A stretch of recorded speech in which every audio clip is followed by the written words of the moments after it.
Ladies and gentlemen, please welcome back to the stage Chuck Alsop, President of the Intelligence and National Security Alliance.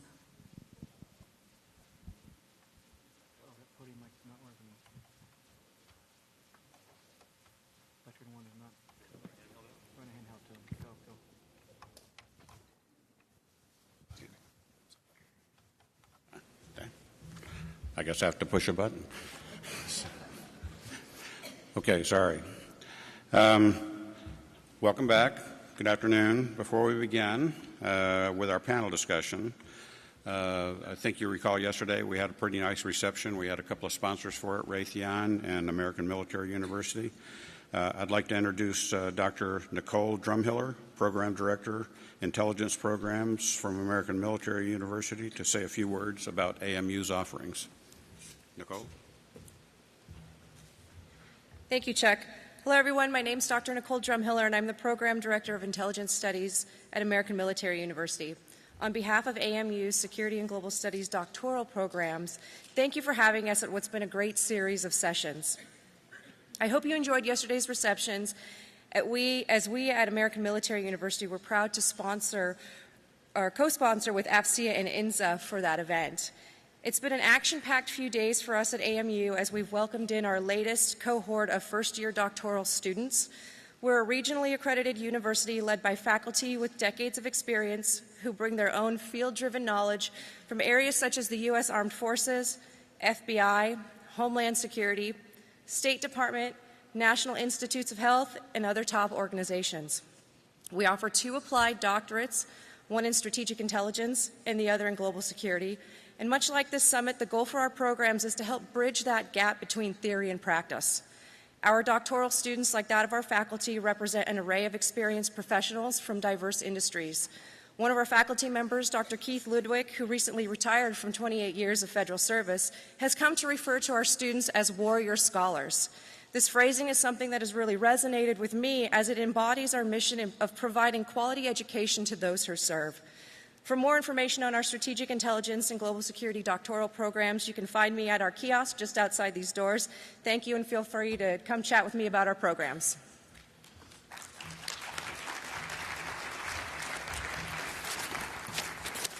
Thank you, Nicole. Let me remind everyone that after this session, we'll be having some concluding remarks and then a 30-minute networking break. The break will be followed by our last series of breakout sessions, our final events of the day. So, without further ado, Suzanne, it's now my pleasure to introduce the Honorable Suzanne Spaulding, Moderator of the Domestic Intelligence and Security Enterprise Plenary Session. Suzanne is the Senior Advisor for both the Homeland Security Program and the International Security Program at CSIS. John Hamre was here yesterday, so CSIS has been well represented this year. And she was formerly the Undersecretary of Homeland Security for National Protection and Programs, NPPD. That's about all I'm going to say, but Suzanne's done an awful lot of other things, including staff director of the HPSI and some things like that, but we are very honored and pleased to have you here, Suzanne, to introduce this panel and to lead us in a great discussion.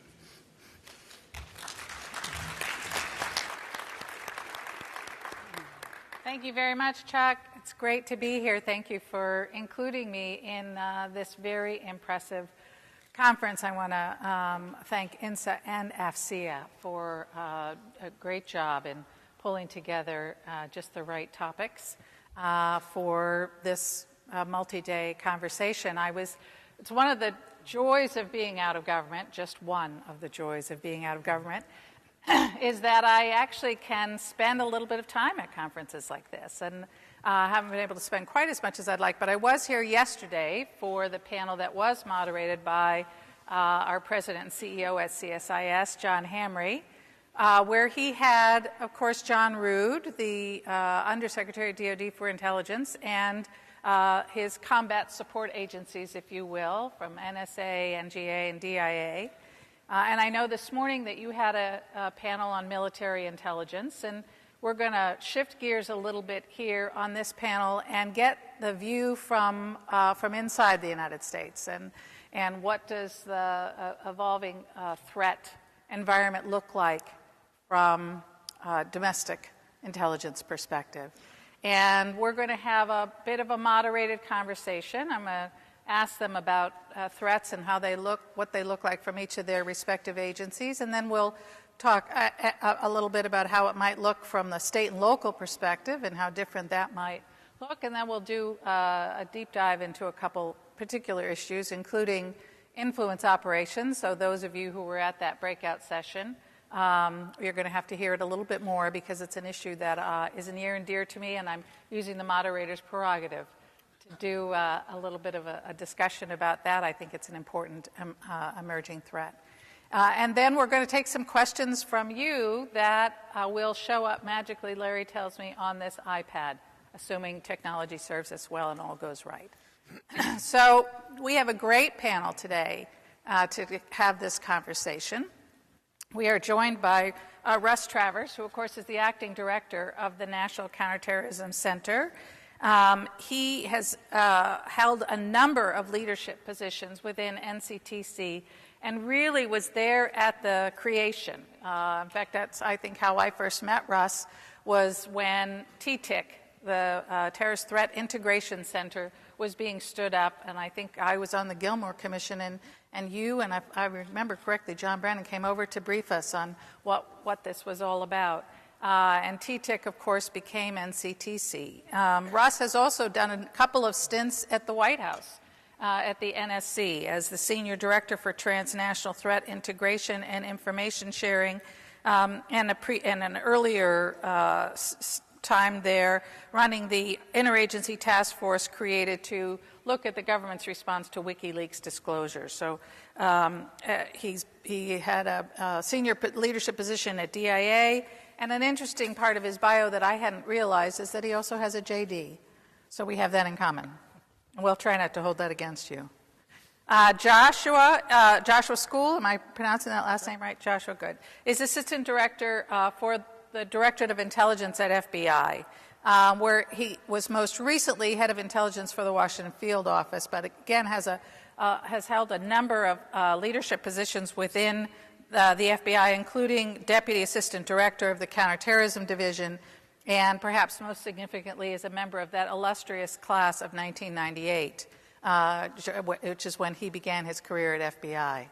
Joshua, great to have you here. And Brian Murphy, who is the Deputy Chief Intelligence Officer for DHS and the Principal Deputy Undersecretary for INA, the Office of Intelligence and Analysis at DHS. He also comes from the background at the FBI, where he was responsible for their national-level counterterrorism programs, intelligence sharing with the intelligence community, and state and local law enforcement. And I talk about the illustrious class of 1998 because Brian was also started his career at CIA in 1998. So it must have been a banner year, something in the water. And I have to note, again, a veteran of the U.S. Marine Corps, which I think is particularly terrific. Both my parents were in the Marine Corps, so there you have it. We're going to start with asking each of these panelists to talk about what they see as the preeminent threats today. And I think it's interesting. We heard yesterday on the panel and some of the discussions today that and the Secretary of Homeland Security in her remarks at GW this morning, that we're moving more toward looking at nation state and great power competition. For many, many years, the Worldwide Threat Briefing always put terrorism as the preeminent threat. The last couple of years, it's been cybersecurity. And so we definitely are in the midst of an evolving threat environment. And Russ, let's start with you from your perspective, how you see that. Sure. So I do come from the counterterrorism community. You've heard a little bit about the nature of the threat over the last couple of days.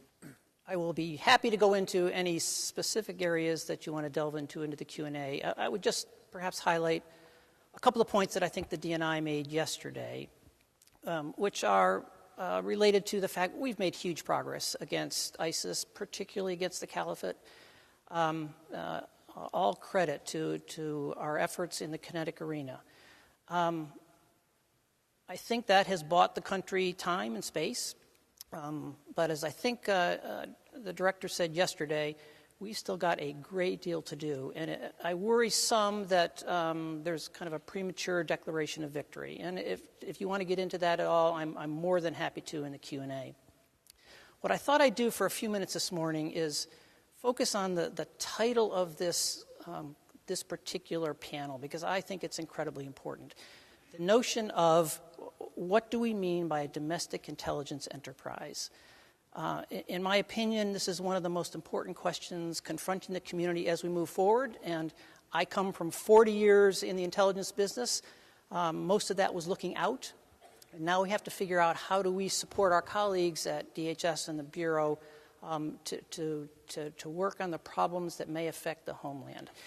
And so I'm going to make a few points here. First, strategically, there is no legal definition of domestic intelligence.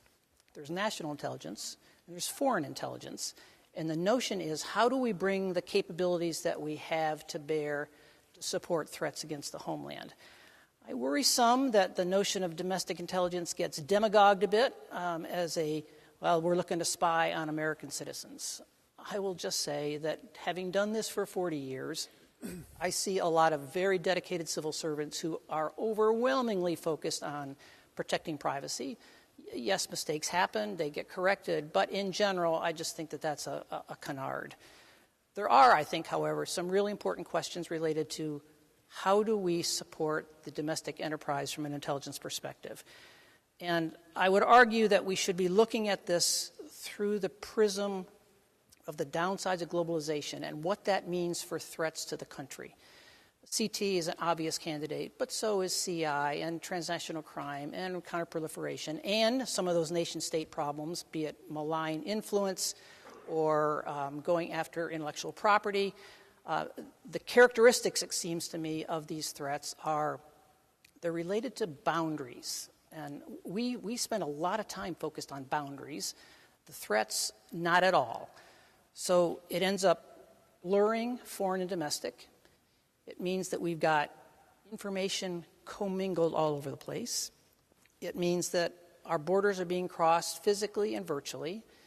And it raises questions about how we deal with all of the attributes of globalization. So travel data and finance data and so forth that doesn't lend itself to being put into any particular bucket.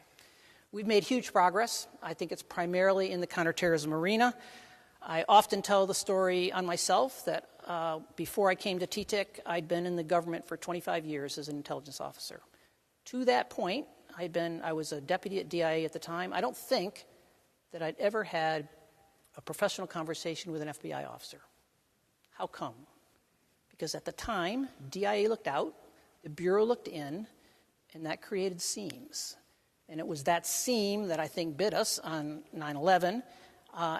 And since then, we've made huge progress. I think NCTC is a manifestation of that, but so are what the Bureau's done, and so are what DHS has done as we've made progress. Whether it's business processes or information sharing, we as a government are much better at this than we used to be.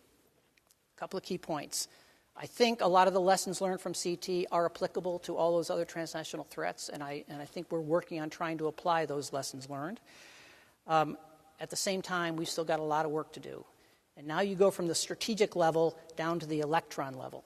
And here's where I think we've got a lot of challenges. There are many places in this government where no analyst actually has access to all of the information that's relevant to their particular remit.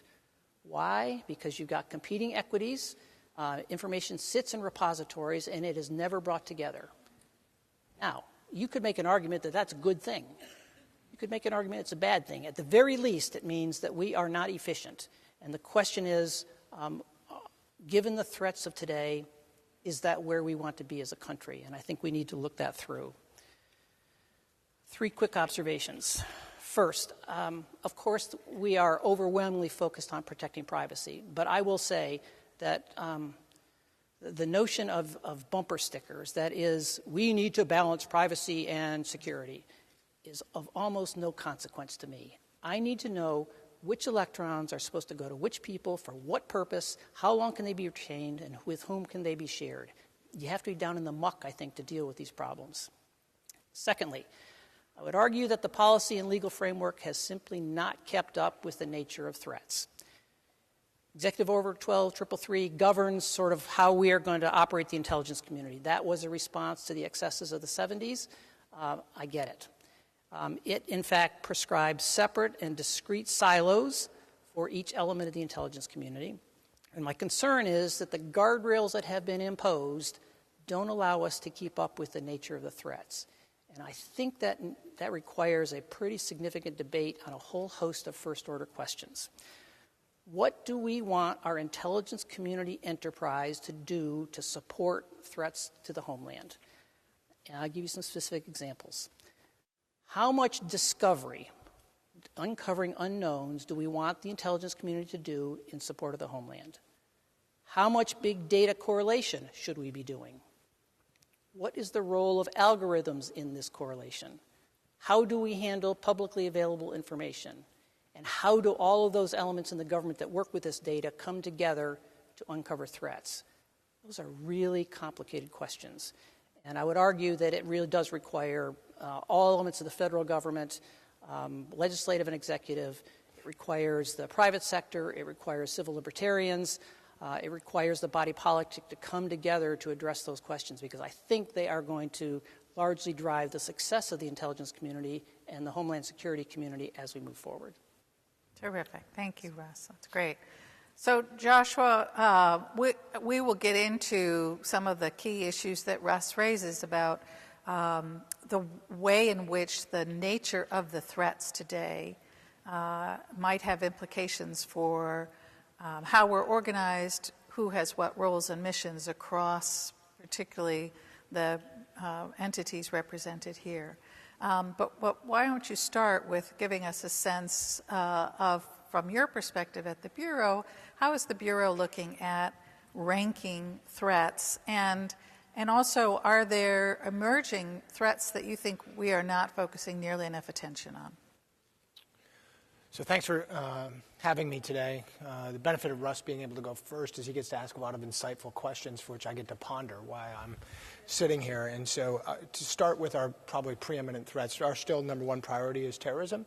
I think that'll be we'll be reflecting on that over the next, if not year, but several years as to whether or not that stays at the forefront. Obviously, DOD changed their priorities to China. With that, as Russ alluded, we absolutely have to balance security and privacy. And certainly we have to be tuned into how the courts are thinking about how the government aggregates data and what that means for private citizens and how invasive we can be allowed to be. But encryption and communications platforms and the speed of which the world is moving is a challenge, not just for my colleagues, but for folks overseas, and how that impacts the homeland and how we see it and what we can do about it. So that will remain our threats, HVEs in particular, but how they're tied to other big terrorist organizations, Al-Qaeda and ISIS, and what those influence operations are here in the homeland. Moving very quickly to China, Russia, and Iran. Clearly, China wants to be the world's economic superpower, and if they are the world's economic superpower, that means that we are not. And how does that impact not just the intelligence community, but how do we, more importantly, work with our private sector partners? More than 70% of what China's after is in the private sector, and we have to have not just a whole of government, but a whole of society approach to how we are going to combat that threat. They are pervasive and aggressive and capable. So that is a big concern for us as well. I know we're going to get into influence operations, but Russia is looking to be the world's military superpower. And we spent the last several years talking about their influence on the United States. I don't imagine that they could have thought that they would have been as successful as they were in having the United States talk about their influence operations in the United States. And it's funny, I think about this, and there's a lot of discussions about influence, and it gets very quickly, at least in the media, on whether or not there was actually an altered vote count. And so I actually thought about my own behaviors, and I'm sure I'm not that much different than many members of the crowd, but how many of the stories that you read on whatever news service, Apple News, or did you actually look for the story that you're reading, that you want to read, that you've set up, and then a counterpoint to that? And how deep do you go into that subject, and how possibly they did not have to. They altered the way we thought about an issue. And that was success to them, and they were successful, and they continue to be. Iran is certainly competing or trying to attack us both in the defense industrial base and as well as conducting their own influence operations, and then how do we push back on them with priorities and the resources that we have currently in the domestic architecture. I think to Russ's point, due to technology and a lot of other innovation, we cannot think of the intelligence community as an overseas and a domestic any longer. I think there are certain authorities that need to be maintained in order to preserve civil liberties, but I think that we need today to work very closely together to make sure that what is happening in any four corners of the globe, to include the United States, is having the intended consequence that the United States government wants it to have. When we talk about other threats, and Russ alluded to this a little bit, but transnational organized crime, there was an article maybe 2 weeks ago that talked about there were 72,000 deaths as a result of opioid overdose. Half of those deaths are attributed to fentanyl. Most fentanyl comes from China. And I was reflecting on the article. Could you imagine the outrage if there were 35,000 deaths as a result of a terrorist attack? And so I think that we need to talk about that in real terms as to what is happening in our society. So I see it across transims. It's not enough to just talk about terrorism and nation-state activity and transnational organized crime. There is a holistic approach by our adversary to attack the domestic architecture, and I think the intelligence community working together can push back on that, but we cannot do it in the buckets or in the silos that have been created. Thank you. Brian, the Secretary spoke this morning, sort of stole some of your thunder, but I'm going to give you an opportunity to share some of her insights. But she echoed what's in the National Defense Strategy and the National Security Strategy, which is putting the sort of nation-state threat above terrorism, and in fact then said cyber attacks represent a greater threat than physical attacks. And so from your perspective, your perch at DHS, you've got a wide-ranging mission, obviously. You've got an incredibly important role in the counterterrorism effort, and whether it's keeping known and suspected terrorists out of the country or vetting them through your various TWIC programs and the CFATS, Chemical Facility Anti-Terrorism Standards Program, et cetera, and protecting critical infrastructure, but also obviously a very important cyber mission, increasingly playing a role obviously in the foreign influence operation. So how do you kind of rack and stack those? And to both Russ's and Joshua's point about not being able to really silo the away game and the home game, FBI has been increasing its presence overseas for many years. And the Secretary made the point this morning that DHS now has thousands of employees posted around the world. So thanks for the questions. It was a good tee-up.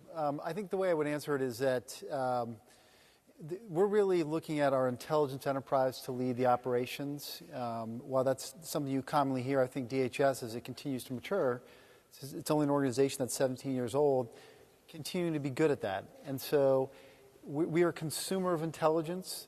We generate it as well, but we traditionally have relied a lot more on our partners. But as the threats change, as the Secretary said, as Russ said, and as Josh said, and whether it's an adversary overseas, as noted by the Secretary this morning, from a nation state, a terrorism threat, or a transnational organized crime group, the manifestation of those threats are taking more and more impact into the homeland, whether the 72,000 deaths from opioids or the range of cyber attacks that constantly occur in the private industry. That's where we want to be both consumers and also pushers of intelligence, if you would. And so it was touched on a little bit here. Big data, I think, is very, very important in today's world so that we get ahead of this threat. And so what do I mean by big data is we sit on a lot of information in the department, and we've done a good job putting that out, but using things such as automated intelligence or artificial intelligence, whatever you want to call it, big data analytics, et cetera, so that we can inform our partnerships in the intelligence community and state and local law enforcement quicker and faster. So where I'm going with this is we want to be more nimble and we want to be flatter in what we do with the information. So as we look at, from my perch, we have a unique role in DHS, and I think in the intelligence community it's somewhat similar to the FBI's in that we have a Title 50 true intelligence component function. And on the other end, we do a lot of law enforcement, regulatory information as well. So how do we balance all of that out? And then how do we preserve our special place so that we're paying attention to privacy, paying attention to the civil liberties that we need to? That's the right thing to do, of course. But being responsive in the way that I just described, how are we nimble and flat? So big data is going to be more and more important to us. And I'll give you an example of what I'm talking about. And it's in the CT space, only because that's the place we're starting as a community. So in response to an executive order, we have stood up what's called the National Vetting Center. And it really is one of the first instances where the intelligence community is using the cloud, the secure cloud environment, to put all its eggs in one basket so that when we vet people from visa waiver countries coming in here, real time, we can tell who these people are. We've never had that functional standard. So one, there's a recognition we need to do that. Two, there's technology in place that allows us to do that. So as I look at the world, regardless of what it is and what DHS touches, we need to get better in pushing that information in all directions, up into the IC, into the cloud environment, and down to our state and local colleagues. And conversely, to be flat and nimble, we've got to be smarter and better at collecting information on behalf of our state and locals and ingesting it into the federal process. And that can often be a gap. And I think you touched on, and Russ touched on, Josh, some of the themes that we've seen in the past. So we do a lot of good things in the CT environment, thanks to Russ's leadership and others. There's always more work to be done. But in these other areas where we see the threat more evolving the homeland, such as in cyber, the nation-state activity, are we informing our colleagues in the state and local world, both in the private and the public sector, fast enough? And I'm not so sure we are. Part of it's just a product of you only have so many time, money, and resources in place. So we need to work in partnership with our federal colleagues to make sure that happens. So I'll just close with saying, we've realigned our mission set, not unlike the ODNI, the CIA, et cetera, to be enterprise-based. In the past, we focused, but we were more about an intelligence apparatus at the headquarters environment, but we are we are on the path to being much more 240,000 persons strong as both collectors of information and purveyors of information to our constituencies out there. So through our realignment, we have an economic mission center, and you asked where are some of the areas that I don't think we traditionally looked at. DHS sits on an enormous amount of economic data from its CDP holdings, all the cargo that comes in here. We have a good understanding as to what the adversaries are doing if they're trying to defeat trade sanctions or whether it's talc contraband, et cetera. So we have the Economic Mission Center, we have counterterrorism, we have cyber, we have counterintelligence, and we have transnational organized crime. So how do we put all that in one place and then do something with it? Great. So all three of you touched a bit on the issue of data, big data. I think for intelligence, we have long had the challenge.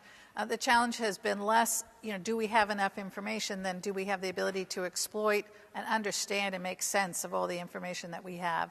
And that certainly preceded this era of big data.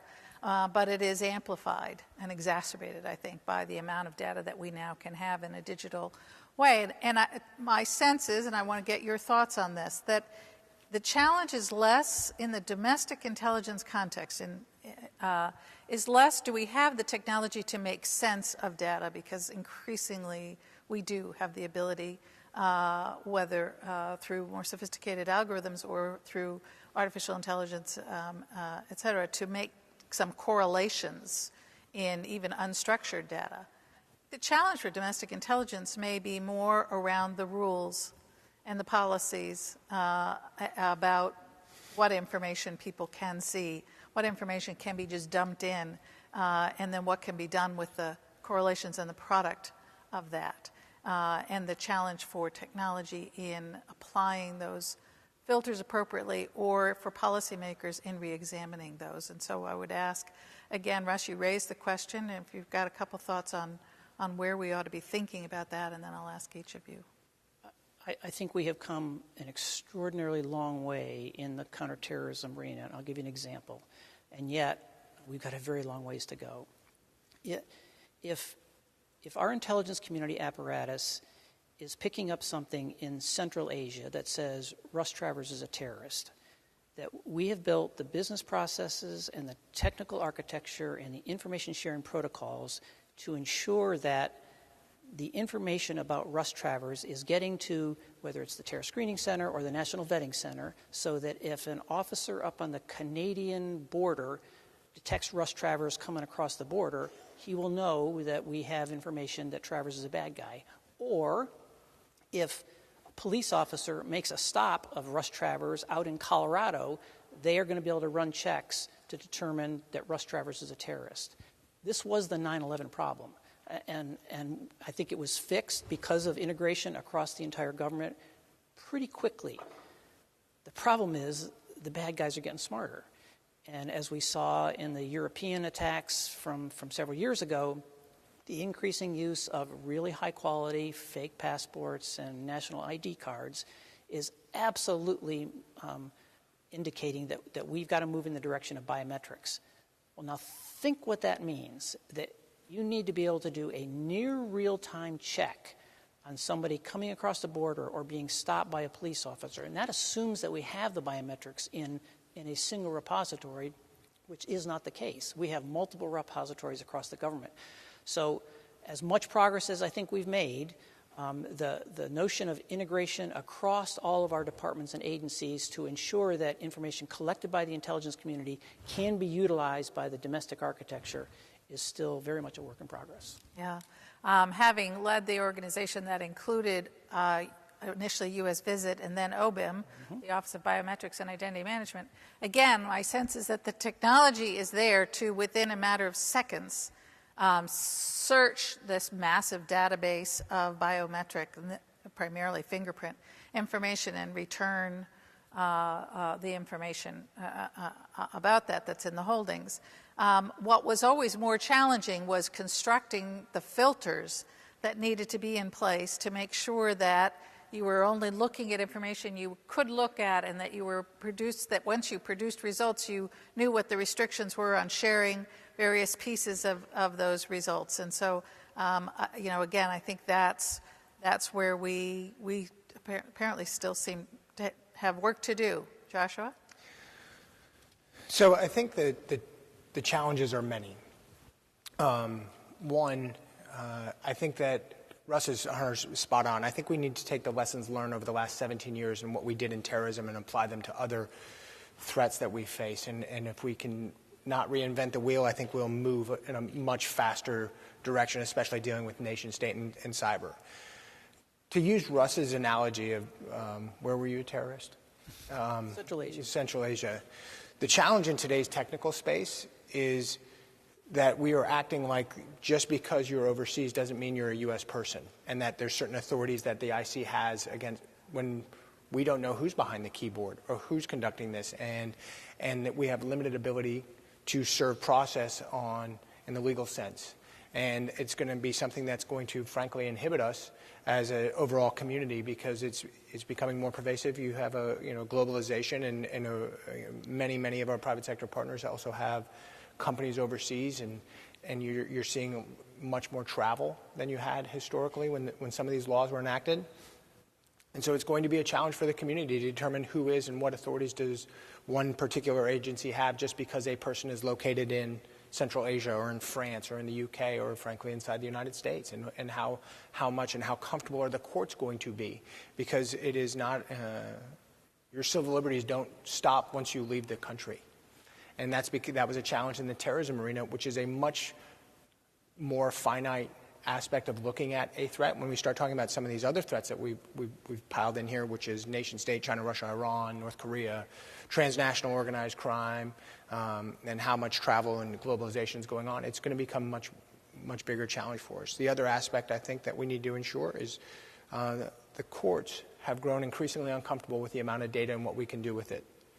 And when you start talking about advanced analytics, artificial intelligence, and God forbid, getting down the road on quantum, how comfortable are the judges going to be with what constitutes an invasion of privacy? And for the IC, we have to work as a team to make sure we are educating them to make sure that we are not encroaching on those civil liberties. And I think that needs to be at the forefront, because if the courts come out with a poor ruling, it's not going to just inhibit the domestic architecture, it's going to inhibit the entire IC and what we can do and what restrictions are going to be placed on their ability to so-called connect the dots and what data they're holding and how they're going to be able to look at it, because there's no assurance that there's not a U.S. person in there. So it's a multi-pronged challenge in today's technology era. And you make a very good point, I think, that the sort of political with a small p environment is also changing, and America's sensitivities and willingness to tolerate incursions into privacy, for example, may be shifting as well as the public gets the sense that terrorism is less an existential threat and something they need to really worry about. And as you now are talking about these authorities being used in other contexts, not just against terrorists, but against other people who may be their, American citizens, that the sensitivities are evolving, shall we say. Brian, do you see that from your perch at DHS in terms of both congressional oversight, the courts, the public generally, kind of an appetite for, and is the ground sort of shifting underneath your feet? I think it's always a question that the public should rightly ask, and Congress as well as the courts. I mean, that's all of our responsibilities. We're given the powers to do amazing things, and we need to safeguard those at every turn. So with that said, I know that we practice as radical transparency as we can, and including privacy and having some of those hard questions answered up front and seeing their side of it, or another side of it, things that we would miss early on, not necessarily intentionally, but by adding in different policies, procedures, and having a fulsome public conversation is absolutely what needs to happen. And informing Congress every step of the way is what needs to happen. So I see that happening, which is why there's certainly a debate, and that's a great thing. But generally when we come forward with a solution to a problem and we talk about big data or we talk about the National Vetting Center, you may get a variety of reactions, and that's a good thing in America. But to have a real discussion on it and getting people in the room and explaining it and hearing their side and making adjustments, being dispassionate about what you think about what the answer is, and instead being responsive so that we're not doing things in isolation, but with all of America in mind. So that's one part. The other part I'd say is, classification of information has always been really important. We want to protect all sources and methods. At the same time, there's a continued push among the interagency to downgrade information, to give to the American public, to provide to business partners, to provide to our state and local colleagues on all of these issues we just talked about. So I know, for example, we're issuing a number of communications at the unclassified level with respects to cyber, which is also in partnership with everybody at this stage here. And we're revealing things that we've never put out there.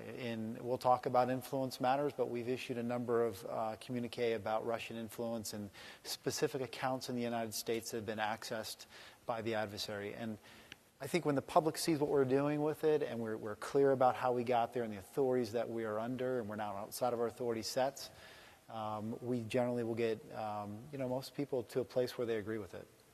I think that's always been a really important role for INA within the intelligence community, is that constant pushing for declassifying information that, whether it's state and local officials, law enforcement or government officials need to have, or our critical infrastructure or private sector partners need to have or the public needs to have. And so it sounds as though you're making progress on that. I have a couple key initiatives that I would ask you to update us on at DHS. One is what's the changes that have been made in the National Suspicious Activity Report process, and the other is whether the pilot project that we had underway with commercial facility folks coming in and actually reading classified intelligence and providing feedback on how to understand that, how they see that from the private sector perspective. What are the gaps in that intelligence that need to be filled, and what is the key information that needs to get to their colleagues who are defending critical infrastructure? Whether that has been expanded, or where are we in getting the private sector into the intelligence requirements process? And then I would ask each of you to address that same question about the intelligence requirements process from your perspective. Sure. I'll start with your second question, and and actually in the audience is my leadership for this very initiative. So in 2018 and before that, we work with these same groups of industry who have clearances, but to give them the intelligence, but to do something a little bit different, which is to produce unclassified results. So give them the basis from how we see that in the intelligence community, apply that to their business sets, and produce results. And so in 2018, available to anybody, is a joint product that we put together with those business institutions, the FBI, ODNI, NCTC, et cetera, and everyone else. And in 2018, I think there was a shift. We largely focused on cyber. We focused on the financial institutions that are under threat. We focused on aviation. We focused on a range of different things that the cyber actors, both from a sophisticated criminal perspective as well as a nation-state perspective, that they're going after. Because those are the things that industry care about. We of course, learn a heck of a lot more in government by listening to them. They are the experts in that area. And in 2019, we've already teed up the agenda based on what industry wants to look at, and we're doing it again in partnership. This is a combined effort with the FBI and the ODNI and the rest of the community. But we produce those roundly and disseminate them all to you. And Tammy, who is here, can put anyone in contact with the right websites to pull that off, and we routinely hand that out. So I cannot say enough how important that is, more critical than ever, because as we've expressed many times, these threats well beyond CT are manifesting themselves in the homeland, whether it's, as Josh pointed out, China. They care about what private industry has, 70% of the time. So we need to be responsive to that, share it, and hear back from them about what vulnerabilities they have. So I'll pass it on. Thank you. And I should note that the NSA released yesterday a report on critical infrastructure that flows from a tabletop exercise that they did, particularly looking at the interdependencies between, if I remember correctly, the electric sector and transportation. But drawing from that a number of recommendations for, among other things, continued work that needs to be done on the information sharing with state and local folks, including making better use of ISACs as well as fusion centers. Yeah, I totally agree, and I read that report, and without groups like INSA and others helping us in the federal sector do table talks, be critical so we can learn from it and get a heck of a lot better, we're just not going to be as good as we can. So we look at this as a partnership with many partners in there. But just if I could on that example on how we've evolved, and so hitting the private sector, one of the things that DHS and the FBI have really evolved over the last couple of years is right now we have over a third of the fusion centers are co-located in FBI field offices. So as far as information sharing, co-location, shared vision on threats, that is a seamless approach to how we're tackling this. In the information sharing age, while we need to harden the United States, our state and local partners, the private sector, we also have to balance sources and methods so our information doesn't dry up, and we're continuing to inform them. With DHS as one of our critical partners in making sure that we are actually sharing as aggressively as we can with the private sector as well as state and locals.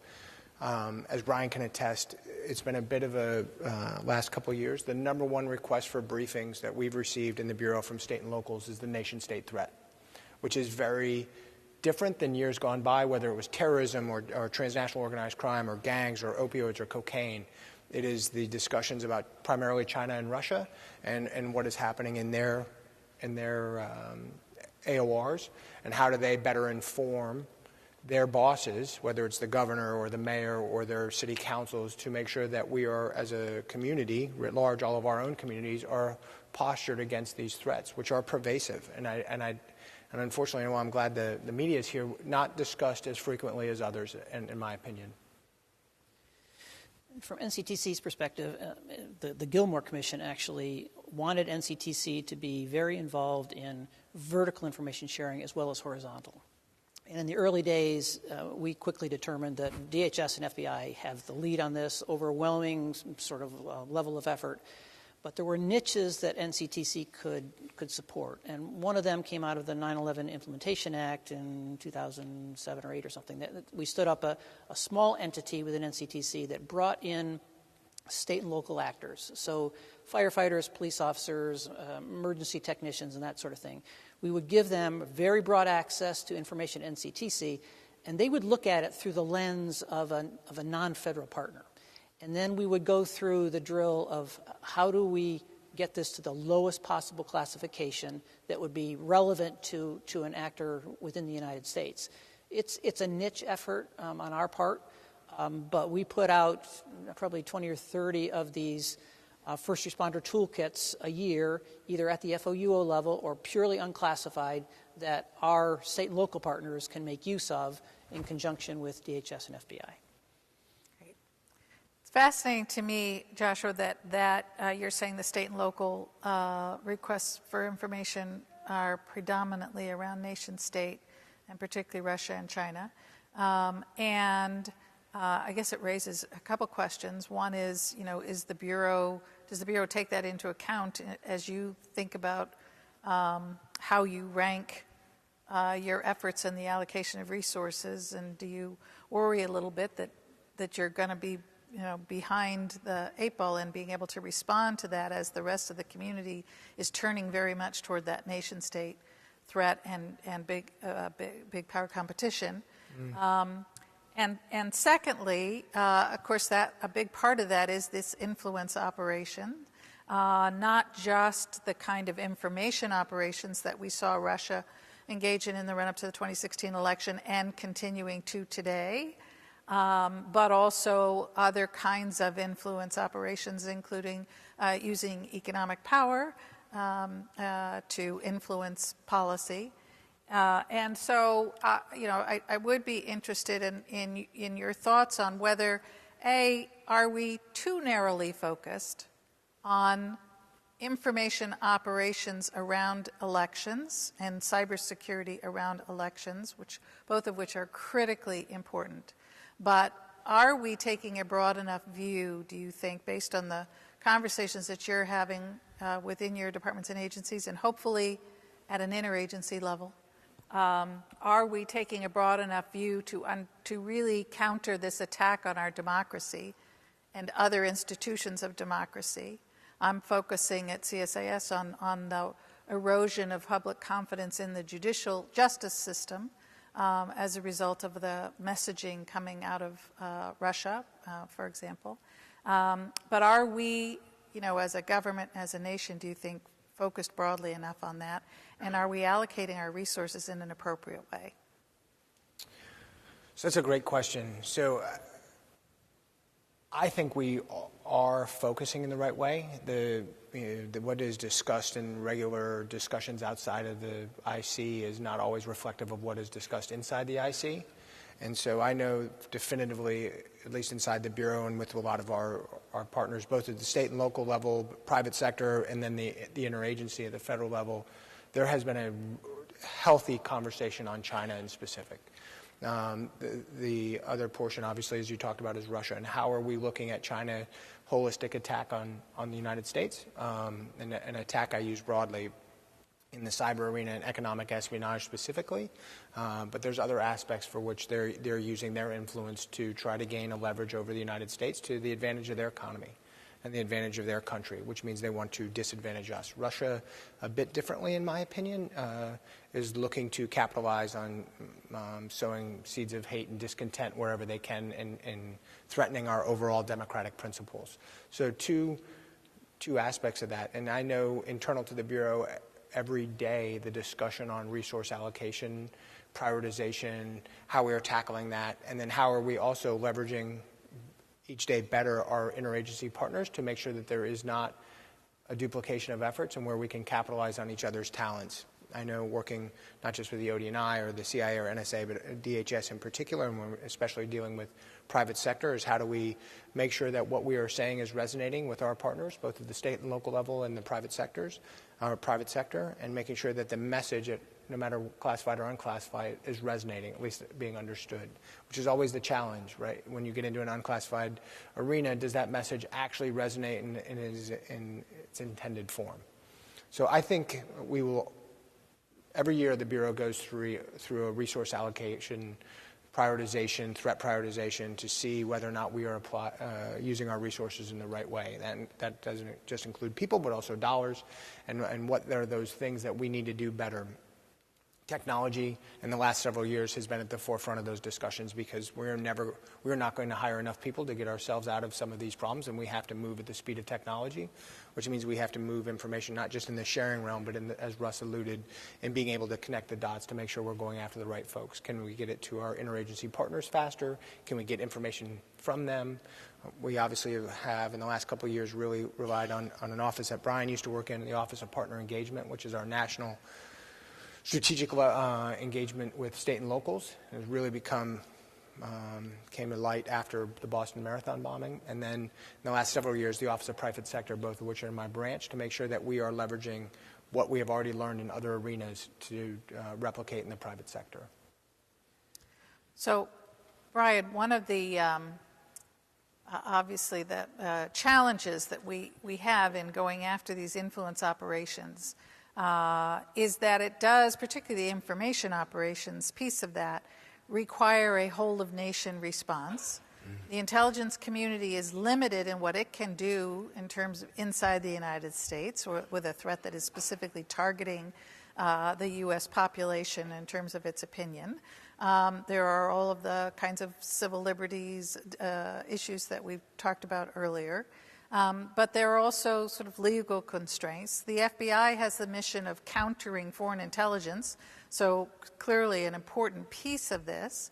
But is DHS positioned to take on that whole-of-nation sort of approach to countering foreign information operations, for example, working with the private sector as well as across government and our allies? Well, I would say it's much like the CT space. There's more room and more work for everybody here at this table, whether it's the FBI, NCTC, the private sector. So I think as we look at that challenge, we are not in it alone. We're in it together with our teammates, and that's a good feeling to have. With respects to our role in that, I think as the Secretary said today, whether it's the elections or whatever it is in the cyber arena, the lights are blinking red from the perspective that the adversary, whether it's the Russians or the Chinese or a criminal actor executing ransomware against something, it requires us to get as much information as we can in a responsible way, paying attention to, as Joshua pointed out, the sources and methods. We don't want to dry that up. But the more information we put out, I think our whole of government approach, and it needs to be a whole of society, is, our job, my opinion here in the intelligence space, is to tell the American public what's happening. They can choose to do what they want with that. As an example, if they want to listen to, a communication forum or this or that, our job is to explain where it's coming from. Not the content necessarily. They can form whatever opinions they want from that. But I think back to your question, it's not just government. I'm not abdicating the responsibility that we get paid for from the taxpayer, but rather we need to rely on, and we do rely on, the media, our private enterprises that we deal with, et cetera, so that we can communicate this in every single way we possibly can, and it relies on all of us. So it does require a whole of country, and I mean that both from a federal, state, local, and private perspective. Russ, you talked about applying the lessons learned over many years of countering terrorism and to many other contexts. My colleague at CSIS, Seth Jones, and I recently had a conversation in which we brought in CT experts and those who were focused on countering nation-state adversary messaging, influence operations, information operations, to see if there was some cross-fertilization there. Those who've spent so many years trying to counter terrorism, terrorist messaging. Are there lessons that you think from both successes and failures in that context that we should be applying to the nation-state information operation messaging context? Yeah, there are certainly similarities. I think there are important differences. The strategic point I think that both Brian and Josh made is that this notion of whole of country, whole of society, there has to be a much closer relationship between the government and Silicon Valley private industry. That a few years ago there was a lot of frustration, I think, in the CT space with what the social media platforms were allowing on their platforms. We have come a gazillion miles here in the last 18 months or 2 years. In some ways, I think it's easier in the CT space than it is in the malign influence space because ISIS tends to be pretty in your face. I mean, there's black flags, and they're not, in many cases, are not trying to hide their propaganda, and so it's been pretty easy to get the private sector to say we don't want this stuff on our platforms and getting it off. It can get harder in areas if you bring 10 people together and you want them to debate what constitutes terrorist content. Well, now you can get really close to First Amendment kinds of questions, and it can be a far harder question about whether or not they should be purging their platforms. On the other hand, in the malign influence area, this is hidden hand. And so this is really quite different, I think, than much of what we see in CT. It's true that there are CT actors that will sort of want to pretend to be journalists, and they'll try to hide. And in that regard, there may be signatures and that sort of thing that we can work with private sector partners in both the malign space as well as the CT space. But they do tend to be a bit different.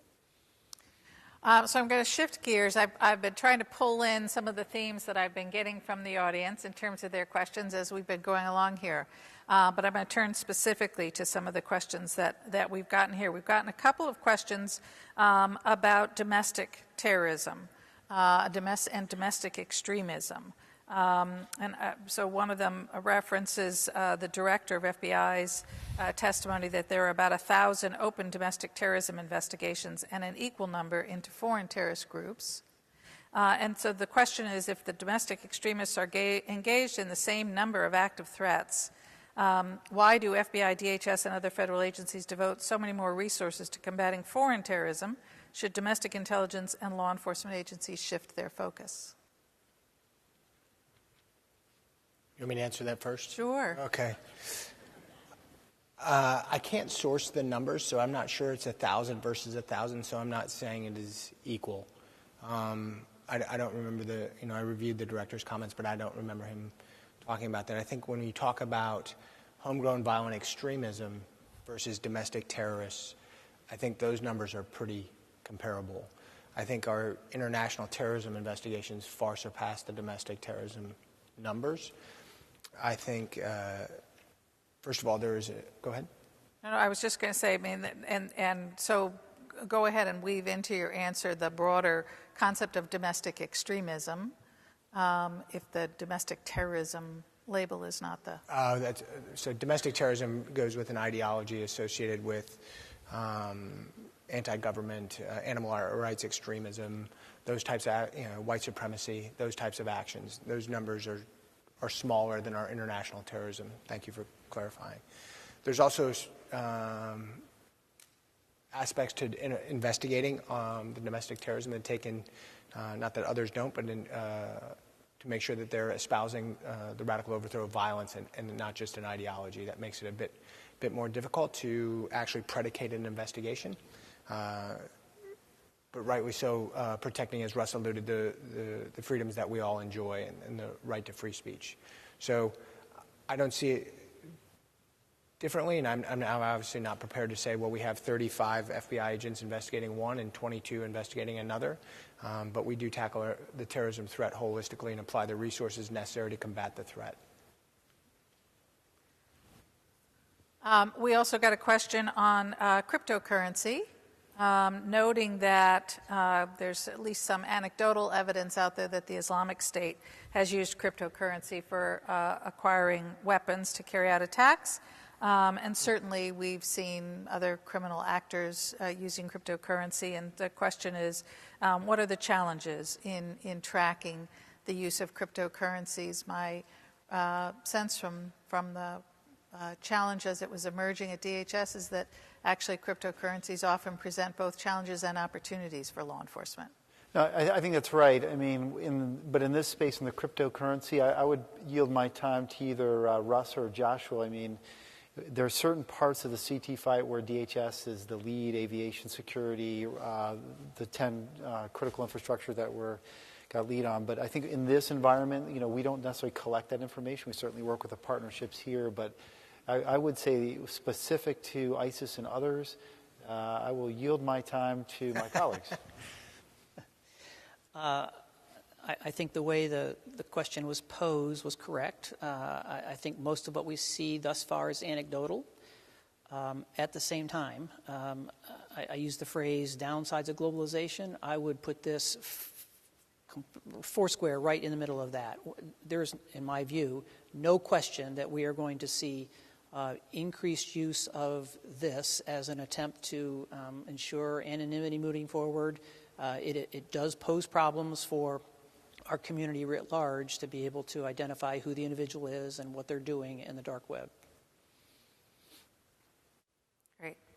A question on counterintelligence was, as we talk about this, again, sort of the nation reemergence of, the preeminent threats coming from nation states and this great power competition, counterintelligence becomes increasingly important. And again, going to this issue of our allocation of resources, because I think at the end of the day, we are very much, as we started this conversation, in an evolving environment. And our budgets are not always as agile. Is your sense that we, are at least approaching and understanding the need to not just significantly resource our counterintelligence efforts, which have oftentimes just sort of taken a back seat in the intelligence community, frankly, but also to train and educate our workforce around counterintelligence issues, which really is a bucket that can absorb so much of what we've talked about here this afternoon. So I would say, starting with the training aspects, that it's not just about the U.S. government's workforce that needs to be trained. Again, it goes to the whole society, educating what does this look like, who is trying to influence the United States, who is trying to gain an advantage, and what do those nation-state operations look like. And I think Brian and both Russ have alluded to that, is how do we better educate the whole society. As far as resource allocation, when you talk about counterintelligence, I think in today's world we need to talk about it both in the human aspects, counterintelligence, but also in the cyber aspects, and do we have the right allocation? And not just in a particular organization, but across the whole of government, and are we allocating those resources appropriately? So it's a big USG question, not a little USG question, and I think that will be continued to be elusive in the question that all of us get asked is, do you have enough? Well, we never have enough, so how do we work smarter, and how do we continue to apply the lessons learned over the last several years with a different threat facing us? And I think that's probably the better way to tackle that, to make sure that there is not while redundancy is good, duplication is bad, and making sure that we are leveraging components in the IC, our state and locals, educating them, and making sure that we're moving our operations at the speed of technology. I think that's exactly right. There are debates going on all over town right now about resourcing this, that, or the other thing. The national security sort of environment is as crowded as I think I've ever seen it. we alluded to the defense strategy relatively diminishing terrorism compared to everything else. I actually think that's right, that we've spent $1 gazillion. We built up a massive effort over the last 17 years against CT. I don't know what it means precisely for it no longer to be number one, but I'm assuming actions have consequences and that there will be some resource allocation. So now what you need to do is figure out where the relative risks are. Josh talked about transnational crime. I think the last strategy that came out on TOC was 5-6 years ago. It explicitly said that we basically robbed Peter to pay CT. All right? I mean, TOC has suffered, both from an intelligence collection and analysis perspective. We're probably going to see some resource allocation shift back from that. And so from my limited CT perspective, what I'm trying to do is work with my counterparts at all of the departments and agencies that have large CT efforts and figure out how do we rationalize resources and ensure that we're covering all of the right things but don't have excessive duplication. I have told my workforce now for the last several months that I don't think their work has ever been more important, because we knew there was going to be a time when the country was going to be focused on something other than CT. And I hope that we collectively have ourselves postured so that as resources do move away, we've got our finger on the relevant pulse, working with all of our partners, because this is an enterprise. And then we can afford to look at CI or look at China or whatever else we need to be focused on. Right. I'd just say briefly, the department has focused resources a lot more on counterintelligence. It is, I think, different from what it's done in the past with respects to, or just working in counterintelligence. And it's really a defensive perspective, and it goes to the training. We are investing in people, time, money, and resources so that, if you would, we could do our end to protect the government information we own. That's generally what the adversary goes after. As well as we talked about big data, how do we provide it to the FBI, to the ODNI, to other partnerships, so they can see what the adversary is looking at, so it can lead to either better collection by the collectors or enforcement action by whatever the service might be. We're not that for the federal government, but it starts at home. We have 240,000 people.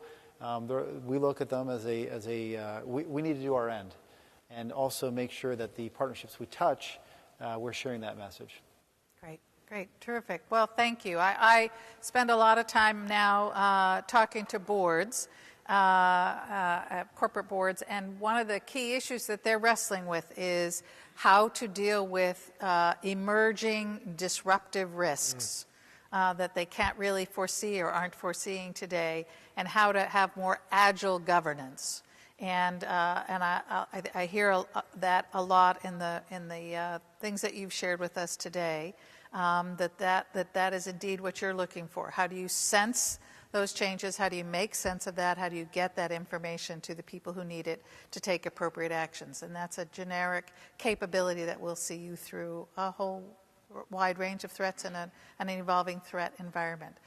So thank you all three very much for your service to this country, and thank you for sharing your insights with us today on this panel. Thank you. Thanks, Suzanne.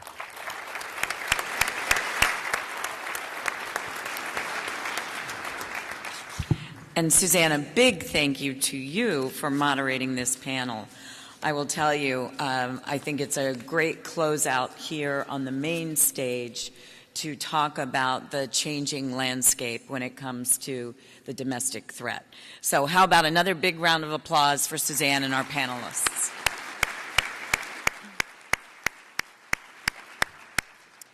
Just a final few notes, because this is our final opportunity to speak with you all as a group before we disperse for our breakout sessions and the conclusion of the summit. I would like to thank all of our participants, those volunteers from INSA and AFCEA who put this program together and moderated events, the AFCEA and INSA staffs for executing what I think has been a flawless event, and of course our sponsors and exhibitors. I would like to especially thank Chuck Alsop and Jake Jacoby, who had so much to do with putting this event together, and you did run the trains on time. So I gave you that challenge yesterday, and you came through. Also, Bob Shea, a special thanks to you.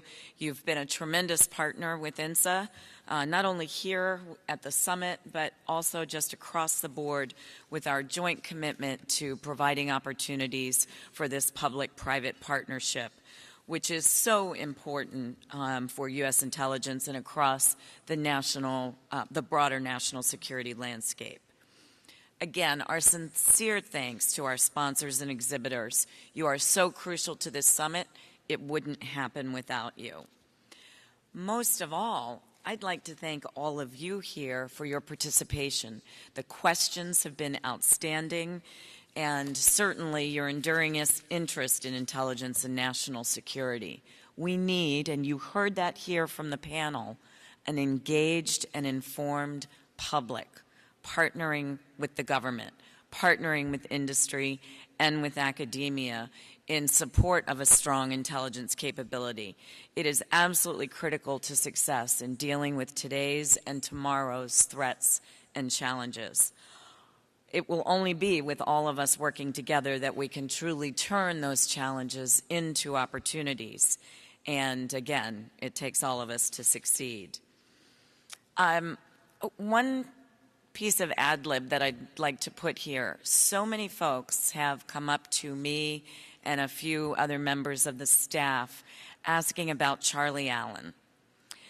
Charlie, there was a cryptic reference to him yesterday when we talked about the Charlie Allen Scholarship, that he wasn't here, and we all know that Charlie doesn't miss events like this. Charlie had knee replacement surgery a couple weeks ago. Believe me, he would have been here. He's doing great with his therapy, and I dare say we'll see him in a few more weeks. And as a person who had knee replacement surgery last year, I know how tough it is. I know Charlie's tougher, and he is. I've just been texting with him. He keeps asking. He just asked about how this panel was doing, and Suzanne, he says hello. So he's doing great, and thanks to everyone for asking. Okay. Finally, don't forget, we have 3 more breakout sessions. They begin at 2:10 p.m. We do have a networking session now, then the breakout sessions, service intelligence priorities, adoption of innovative technology, and reimagining the trusted workforce. Lastly, don't forget about that happy hour. Jointly again between INSA and AFCEA, and I think it's in the sports bar right downstairs. Thank you all for coming, and please be safe going home. And again, a last round of applause for our panel.